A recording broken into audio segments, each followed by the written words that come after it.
Bismillahirrahmanirrahim. Assalamualaikum warahmatullahi wabarakatuh.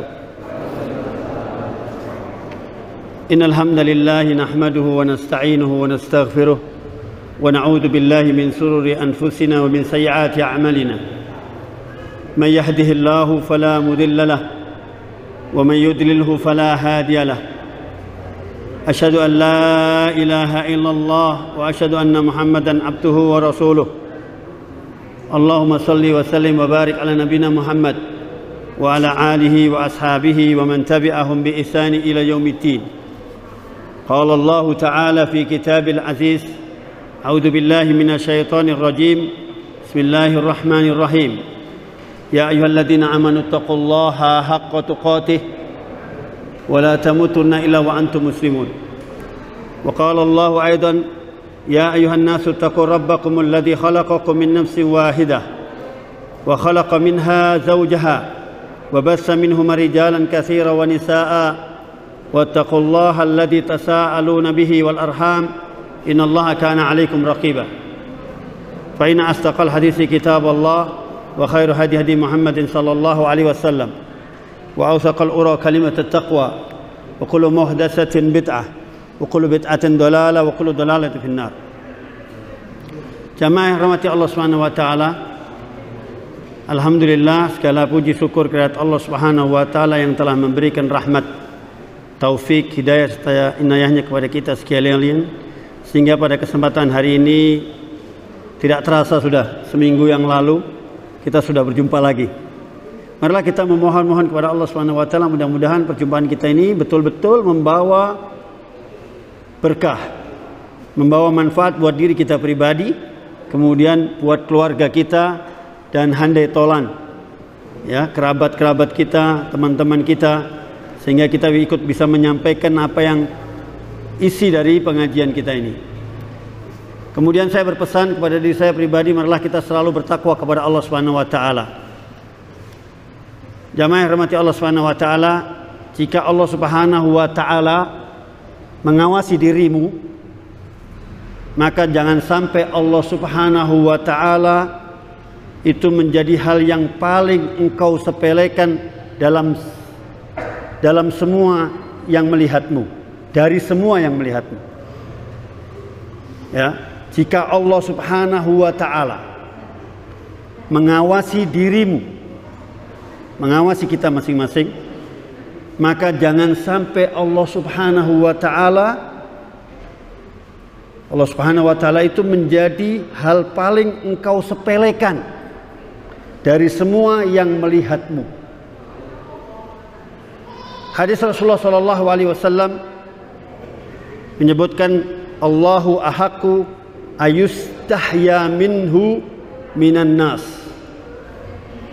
Sesungguhnya Allah Subhanahu wa taala itu yang paling berhak untuk kita malu daripada manusia.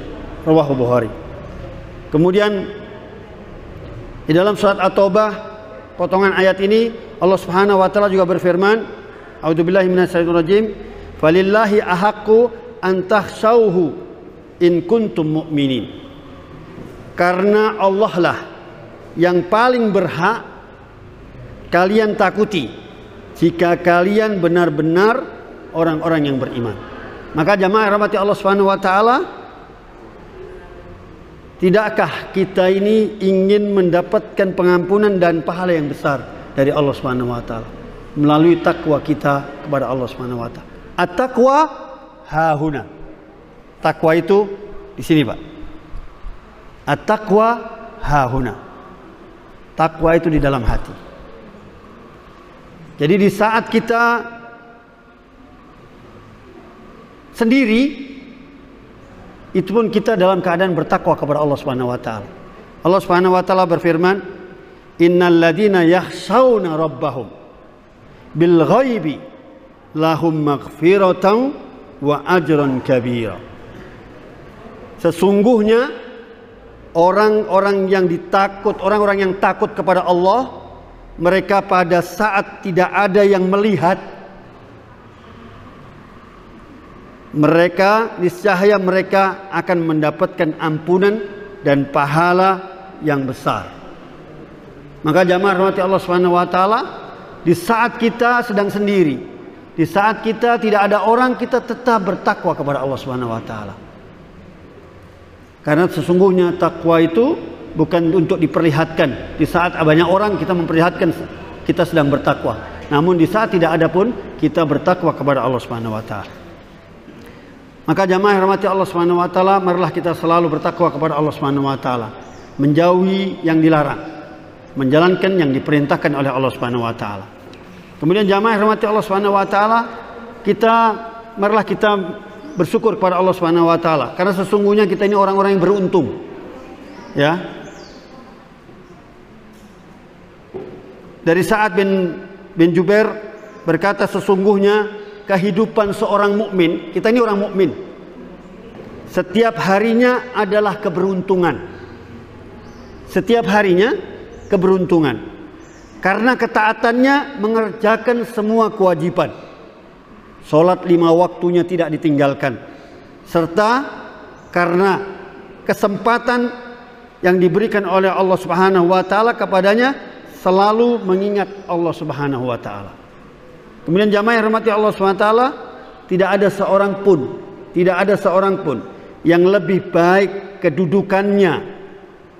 Tidak ada seorang pun yang lebih baik kedudukannya di sisi Allah Subhanahu wa taala daripada orang mukmin. Pertama, yang panjang umurnya di dalam Islam, di dalam amal soleh, dan banyak mensucikan diri dan mengagungkan Allah Subhanahu wa taala dan mentauhidkan Allah Subhanahu wa taala. Rawahu Bukhari. Jamaah yang rahmati Allah Subhanahu wa taala, selalulah kita bersyukur kita adalah bagian orang yang beruntung dan orang yang selalu menunaikan kewajiban-kewajiban kita dengan baik dan benar sesuai dengan syariat Allah dan Rasulnya. Jamaah yang rahmati Allah Subhanahu wa taala, kesempatan ini saya akan menyampaikan firman Allah Subhanahu wa taala tentang syukur nikmat, yaitu surat Al-Fussilat ayat yang ke-50. Ada yang bawa Quran ini? Nggak ada yang bawa Quran? Qurannya banyak. Saya bacakan terjemahnya aja. Surat Al-Fussilat ayat yang ke-50. Jika kamu mengkaruniai rahmat dari kami kepadanya setelah ditimpakan kesusahan, pastilah dia berkata, ini adalah hakku. Aku tidak yakin bahwa hari kiamat akan datang. Jika kamu dikembalikan kepada Robku, maka aku akan memperoleh kebaikan di sisinya. Kami benar-benar akan memberitakan kepada orang-orang kafir tentang amal perbuatan mereka, dan kami juga akan menimpakan siksa yang mengerikan kepada mereka. Jamaah yang rahmati Allah Subhanahu wa taala, para mufassirin menyebutkan ayat ini, menafsirkan ayat ini adalah hasil usahaku dan aku berhak atasnya. Jadi ini ada sebuah kesombongan dari seorang hamba terhadap nikmat Allah Subhanahu wa taala. Saya yakin dari kita semuanya manusiawi senang kalau punya benda kemewahan, punya mobil yang bagus, ya. Mobilnya nggak ecek-ecek. Mobilnya yang bagus, rumahnya yang mewah. Rumah ini kalau mewah, dalamnya sudah ada kolam renangnya, berarti mewah. Paling nggak ada kolam renangnya di dalamnya. Karena perawatan kolam renang biasanya mahal. Kemudian lampunya kristal, ya. Lantainya muter begini, ya. Lantai 2. Tiangnya aja besarnya diameter 2 meter kira-kira. Kiri dan kanan 4. Kayaknya sudah luar biasa. Maka mereka ini orang-orang yang begitu itu, dia terkadang dia kufur dalam nikmat itu. Dia mengatakan ini semua hasil usahaku. Ini peninggalan nenek moyangku. Ini warisan bapakku. Dia lupa bahwa dia telah diberi nikmat oleh Allah Subhanahu wa taala. Maka jamaah rahmati Allah Subhanahu wa taala, saya akan bercerita ada satu kisah. Ketika itu diriwayatkan oleh Abu Hurairah radhiyallahu an, Rasulullah sallallahu alaihi wasallam bersabda, ketika itu ada 3 orang, inna salasatun min bani Israel, abros wa aqra wa a'ma. Dulu ada 3 orang dari Bani Israel, yaitu orang itu punya penyakit lepra.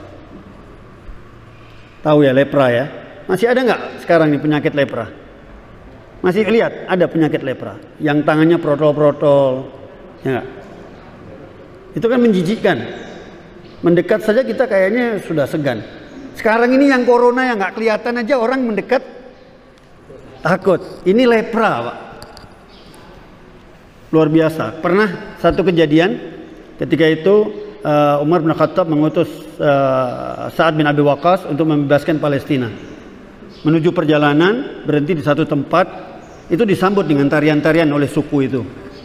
Namun tiba-tiba suku ini semburat berlarian. Ternyata dari gunung sana ada orang-orang yang kena penyakit lepra itu turun. Ya. Ini ada kisah tersendiri sebetulnya. Saya tidak sedang mengisahkan kejadian ini, tapi karena melihat jijiknya dengan orang yang punya penyakit lepra ini semburat sampai orang pada lari semua. Ya, begitu menjijikkan. Nah, kemudian jamaah rahmati Allah Subhanahu wa taala, yang kedua adalah orang yang kepalanya botak. Kepalanya botak. Ada botak yang penyakit nih, botak juga saya. Kepalanya botak sampai pelontos. Ada kan orang yang punya penyakit itu, bahkan sekarang jadi tren. Gundul itu jadi tren. Tapi ini penyakit. Ya, ntar saya pasang lagi Pak. Gak elok. Kemudian yang ketiga adalah orangnya a'ma. Orangnya buta. Pertama tadi lepra, kedua dia botak, kemudian yang ketiga orangnya buta. Allah Subhanahu wa taala hendak menguji mereka dengan mengutus malaikat. Malaikat itu pun mendatangi orang yang punya penyakit lepra. Dan dia mengatakan, apa yang dikatakan oleh malaikat kepada orang ini? Ayy syai'in ahabbu ilaik. Nikmat apa yang paling engkau sukai? Dia bertanya kepada orang yang lepra ini tadi. Nikmat apa yang paling engkau sukai? Kemudian orang itu menjawab, saya ingin warna kulit saya ini bersih, glowing. Kalau sekarang ibu-ibu apa? Glowing. Ya. Saya ingin kulit saya ini bersih, saya bersih dari penyakit itu, dan orang ketika mendatangi saya tidak jijik lagi. Lalu apa yang terjadi? Yang terjadi kemudian malaikat mengusapnya. Diusap sama malaikat. Nggak perlu ke skin care ya Bu. Cukup dioles saja sama malaikat, maka pulih. Kemudian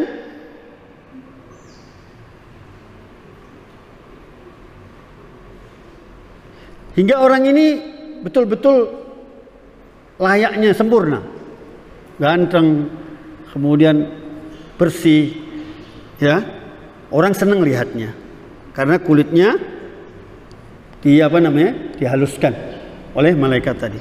Kemudian malaikat bertanya kembali kepada orang ini, harta apa yang paling engkau sukai? Kemudian si orang ini tadi menjawab, unta dan sapi. Unta, kalau sapi paling mahal ya Pak. Kita kalau di sini sapi sudah paling istimewa ya.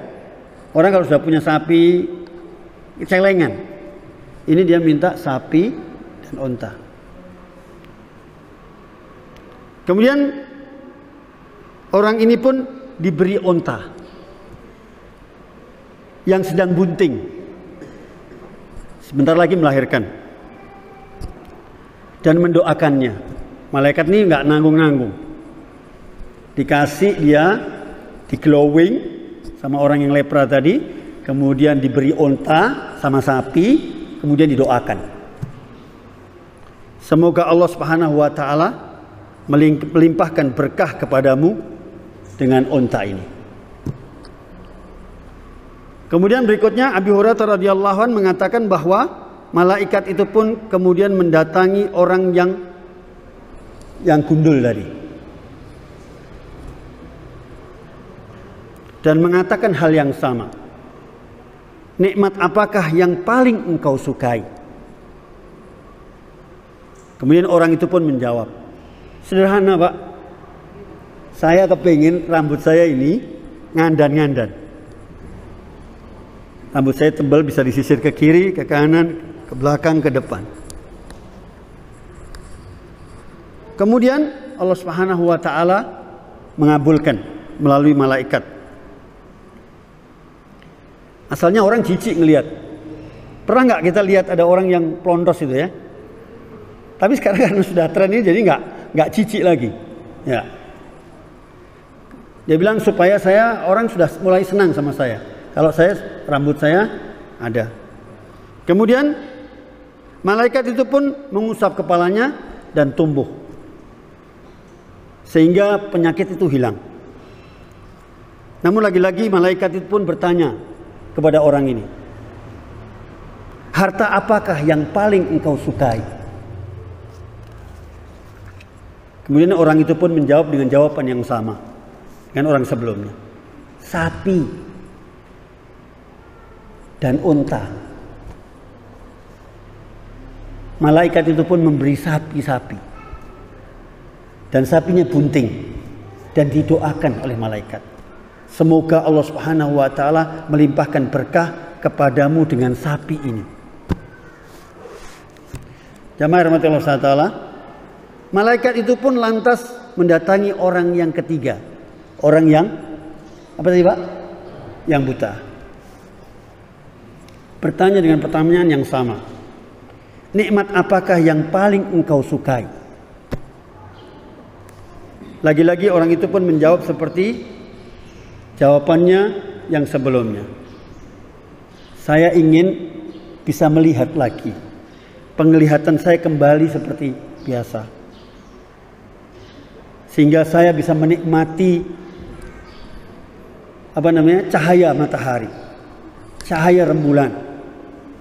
Maka Allah Subhanahu wa taala melalui malaikatnya mengusap matanya dan kembali dia bisa melihat. Kemudian lagi-lagi malaikat itu pun bertanya kepada orang yang buta, harta apakah yang paling engkau sukai? Kemudian orang ini pun menjawab dengan sangat sederhana, gak neko-neko, gak seperti orang sebelumnya. Saya butuh kambing. Maka dikasihlah kambing, cempe. Tapi ini bukan cempe, karena mau melahirkan juga. Kemudian orang itu diberilah kambing-kambing yang hampir beranak. Kemudian jamaah rahmati Allah Subhanahu wa taala, onta, sapi dan kambing itu pun lantas berkembang biak. Luar biasa, sehingga orang yang pertama kali sapinya memenuhi lembah. Lembah ini Pak, bukan pekarangan, lembah. Sebatas mata memandang. Jadi Masya Allah sudah luar biasa. Nah. Begitu pula orang yang mendapatkan yang kedua tadi juga seperti itu. Begitu pula orang yang ketiga mendapatkan kambing. Malaikat tadi lantas mendatangi orang yang pertama kali kena lepra. Setelah mereka sukses, ya enggak? Sapinya banyak, untanya banyak. Kemudian malaikat tadi datang mendatangi orang yang pertama tadi yang kena lepra dengan kondisi yang menyerupainya. seraya berkata, "Wahai fulan, aku adalah orang miskin dan sedang bepergian menuju perjalanan jauh." Jadi malaikat ini ngimbo, ya, hati-hati kalau ada orang datang kemudian ngimbo, jangan buru-buru diusir, jangan-jangan malaikat. Pernah nggak masjid ini kedatangan ada orang yang, ya, kalau di Solo pernah terjadi ada orang seperti itu, kemudian ternyata memang betul-betul tersesat, ya, nggak punya sangunya, dompetnya hilang, kemudian sama masjid diragati, dikasih makan, tidurkan, besoknya dipulangkan, bahkan diantarkan sampai ke Jogja. Di Solo pernah terjadi itu. Kayaknya di sini sudah pernah terjadi. Kemudian aku ini orang yang miskin dan sedang bepergian jauh. Aku telah kehabisan bekal, kecuali hanya Engkau yang bisa menolongku dan Allah Subhanahu wa taala.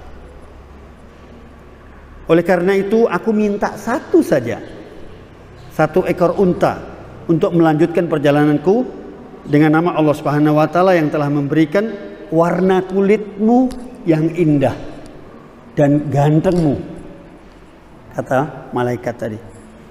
Orang itu pun menjawab, dengan sombongnya orang itu menjawab, "Hak-hak yang harus kupenuhi sangat banyak, dan engkau tidak memiliki hak dalam hartaku." Hak-hak yang harus kupenuhi, aku sik duit tanggungan oke, dan kamu tidak berhak untuk ini. Bahasa kita seperti itu. Ini kayaknya pernah sering terjadi kalau ada orang datang, waduh ngapunten nggih Mas, kula niki kasih tasik tatah kandungan kula. Pernah nggak terjadi seperti itu? Ketika didatengin orang, bilang saya miskin, saya ini, waduh ngapunten, kula niki bayar SPP anak kula, bayar listrik dereng, bayar banyu dereng, ya. Saya ini masih punya tanggungan banyak. Orang ini dengan congkak mengatakan seperti itu. Kemudian apa yang terjadi?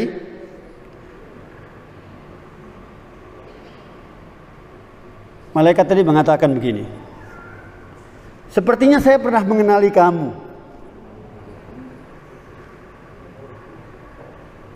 Kamu orang yang kena lepra kemarin kan?" Sehingga orang ini pun merasa yang kena lepra, dan orang takut sama kamu karena jijik sama kamu. Kemudian orang ini pun oleh Allah Subhanahu wa taala lantas dikembalikan seperti semula. Kembali lepra lagi karena kecongkaannya itu. Kemudian jamaah rahmati Allah Subhanahu wa taala, malaikat pun akhirnya mendatangi orang yang kedua. Orang yang apa tadi? Orang yang botak. Dengan mengatakan hal yang sama. "Wahai saudaraku, saya kehabisan bekal. Saya akan melanjutkan perjalanan jauh dan saya perlu kendaraan. Bolehkah saya minta untanya untuk bisa mengantarkan saya ke tujuan?" Namun lagi-lagi orang itu mengatakan, "Harta bendaku ini aku warisi dari nenek moyangku. Hartaku ini aku warisi dari nenek moyangku." Dia lupa kalau dia itu, tadi kisah pertamanya dia adalah diberi oleh Allah Subhanahu wa taala. Dia mengatakan ini diwarisi bapakku yang baru meninggal 3 minggu yang lalu. Dan kamu tidak punya hak untuk itu. Kemudian jamaah rahmati Allah Subhanahu wa taala, namun Allah Subhanahu wa taala menunjukkan kebesarannya. Orang itu pun kembali botak. Kemudian Abu Hurairah radhiyallahu mengatakan bahwa malaikat itu pun kemudian mendatangi orang yang ketiga. Orang yang buta dengan bentuk dan kondisi yang menyerupai dengannya.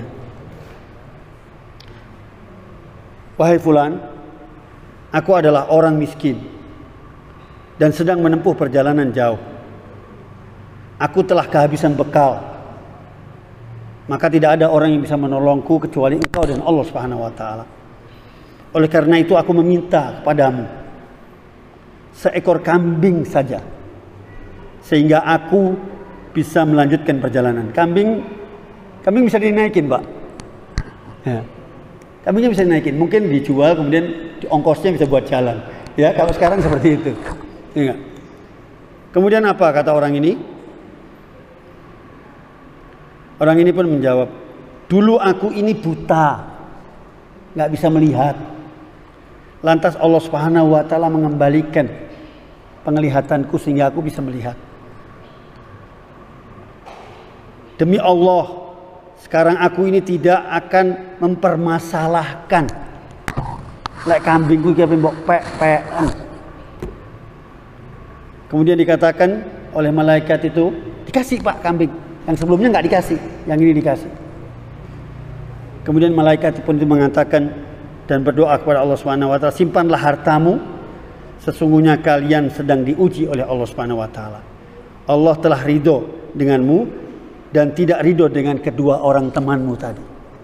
Maka jamaah rahmati Allah Subhanahu wa taala, harta yang kita miliki bukan hasil usaha kita. Harta yang kita miliki adalah karunia Allah Subhanahu wa taala. Maka orang yang dia mengingkari pemberian Allah Subhanahu wa taala, mereka dia telah kufur. Bahkan Allah Subhanahu wa taala berfirman, la in syakartum la azidannakum wa la in kafartum inna adzabi lasyadid. Kalau kamu bersyukur, maka akan kami tambah. Tapi kalau kamu kufur, akan diazab oleh Allah Subhanahu wa taala. Jamaah yang rahmati Allah Subhanahu wa taala, sesungguhnya apa yang kita miliki semuanya ada posnya masing-masing. Jatah kita ya enggak sudah ada, tapi jatah orang lain yang lewat kita juga ada. Ada satu kisah nih, ada cerita. Ada teman saya bercerita kepada saya. Ceritanya ada tukang becak ini, maaf ya. Ada tukang becak suami istri. Dia bilang dia ngerasani, rasan-rasan sama istrinya, ngobrol sama istrinya. Kita ini Bu, benulan setiap bulannya ngeluarkan uang 300.000 misalnya untuk beli susu anak kita. Kalau 300.000 berarti kali 12 berapa Pak? Kali 10 3 juta. Kali 12 berarti 3.600.000. Berarti awake dhewe iki sugih Bu asine. Iya Pak. Ngene Bu. Gimana kalau kita siasati? Iya Pak. Uang yang mestinya kita keluarkan 300.000 itu kita kumpulkan. Terus anaknya Pak, anaknya dikai banyu tajin, gantine susu.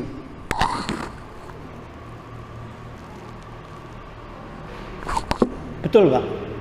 Anaknya diminumin air tajin. Air tajin kan gampang ya Pak ya. Berapa kali pususan begitu sudah bersih diminumkan ke anaknya. Lalu apa yang terjadi? Anaknya belum tentu sehat, duitnya pun nggak ngumpul. Duitnya tidak ngumpul. Jadi jamaah rahmati Allah Subhanahu wa taala, kita tidak bisa mensiasati rezeki yang dikaruniakan Allah Subhanahu wa taala. Kalau memang menjadi jatahnya yang lewat tangan kita, maka itu adalah haknya. Itu adalah haknya. Bagaimana rezeki yang menjadi tanggungan Allah, ini tanggungan kita ini diingkari, diseleot nih. Maaf saja, sebetulnya kita yang kurang ajar sama anak-anak kita. Mestinya jatah anak kita, tapi kita belikan HP buat kita. Atau kita buat kesenangan kita, yang mestinya jatah anak atau jatah keluarga kita. Naudzubillah, kita jangan sampai menjadi orang yang dolim. Saya pernah berkunjung di satu pesantren di Magelang. Ustadznya ini cerita sama saya, Pak Umar, kami ini alhamdulillah ada donasi Pak Umar yang selalu memberi kita setiap bulan. Orang ini Masya Allah, orang ini penghasilannya 4 miliar setiap bulannya, tapi tidak diambil semua. Dia hanya mengambil kebutuhannya saja. Misalnya kebutuhannya dalam satu bulan itu 1 miliar, sisanya yang 3 miliar diserahkan ke pondok. Masya Allah, subur pondok pesantren. Jadi jamaah yang rahmati Allah Subhanahu wa taala, kalau kita tahu kenapa orang itu kok kaya? Karena Allah Subhanahu wa taala percaya sama orang ini. Karena dia menginfakkan hartanya kepada orang yang berhak menerimanya. Karena percaya itu, dia jadi kaya. Tapi ada orang yang kaya, namun dia tidak dipercaya oleh Allah Subhanahu wa taala. Ya. Ada yang kaya tapi tidak dipercaya oleh Allah Subhanahu wa taala. Kalau antum ingin membuktikan, tentu ini sudah sering kita buktikan. Setiap kali sedekah kita Allah Subhanahu wa taala, tapi maaf, jangan sekali-kali kita berniat untuk mendapatkan balasan dunia. Kalau kita sudah berniat untuk mendapatkan balasan dunia, maka kita akan nggak dapatkan balasan akhirat. Tapi jamaah rahmati Allah Subhanahu wa taala, ada satu keberkahan. Kalau antum sedekah, ya enggak? Antum punya ada keberkahan yang antum hasilkan. Yang kita hasilkan ada keberkahan tersendiri. Misalnya gaji 1 juta, misalnya. Kalau antum sedekahkan sebagian, 1 juta itu seakan-akan 100 juta. Nggak habis-habis. Tuku iki cukup, tuku iki bisa, beli ini bisa, beli ini bisa. Dari uang 1 juta. Semuanya kecukupan. Maka jamaah rahmatullah SWT, kita adalah jadi orang-orang yang qanaah. Orang yang puas atas rezeki Allah Subhanahu wa taala. Tadi malam saya sempat nyampaikan ini, ada yang bilang nerimo ing pandum. Saya nggak tahu definisinya seperti apa itu nerimo ing pandum. Namun jamaah rahmati Allah Subhanahu wa taala, kita sudah qanaah. Kita naudzubillah, jangan sampai kita seperti Qarun. Kita sibuk mengurusi harta kita. Sehingga tidak sempat hadir ke pengajian atau tidak bersempat untuk berjamaah melakukan aktivitas-aktivitas kebaikan untuk mendapatkan ridha Allah Subhanahu wa taala. Maka jemaah rahmati Allah Subhanahu wa taala, sudah seharusnya marilah kita tanamkan pada diri kita bahwa apa yang kita dapatkan hari ini, apa yang kita dapatkan selama hidup kita adalah bukan hak milik kita. Ada hak orang lain. Ada yang perlu mendapatkan dari lewat tangan kita.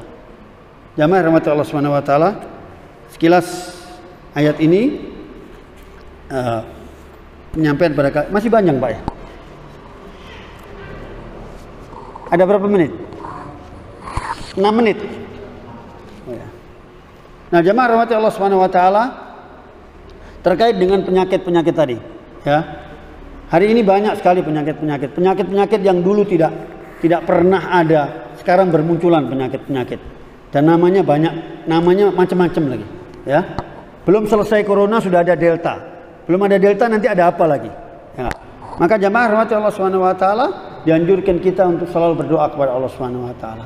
Doanya Allahumma inni a'udzubika minal baras. Ya, baras itu tadi lepra. Kemudian wa junun, gila. Wal juda. Ya. Kemudian wa sai'il asqam, dan dari penyakit-penyakit yang lain. Maka selalulah kita berdoa kepada Allah Subhanahu wa taala untuk diselamatkan dan disembuhkan dan dijauhkan dari penyakit-penyakit. Karena sesungguhnya wabah penyakit itu ya sebuah ujian juga kepada kita. Namun kita boleh dibenarkan untuk berdoa kepada Allah Subhanahu wa taala untuk terhindar darinya. Saya kira itu, jamaah rahmatullah Allah Subhanahu wa taala, mudah-mudahan ini bermanfaat. Aqulu qouli hadza wa astaghfirullahal azim li wa lakum wa lisa'il muslimin min kulli dzamb fastaghfiruhu innahu ghafurur rahim. Ada yang mau ditanyakan barangkali?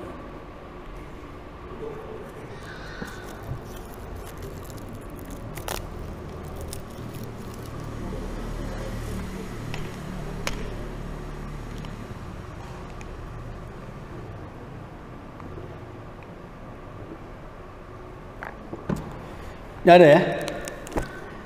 Subhanakallahumma bihamdika asyhadu an la ilaha illa anta astaghfiruka wa atubu ilaik. Assalamualaikum warahmatullahi wabarakatuh.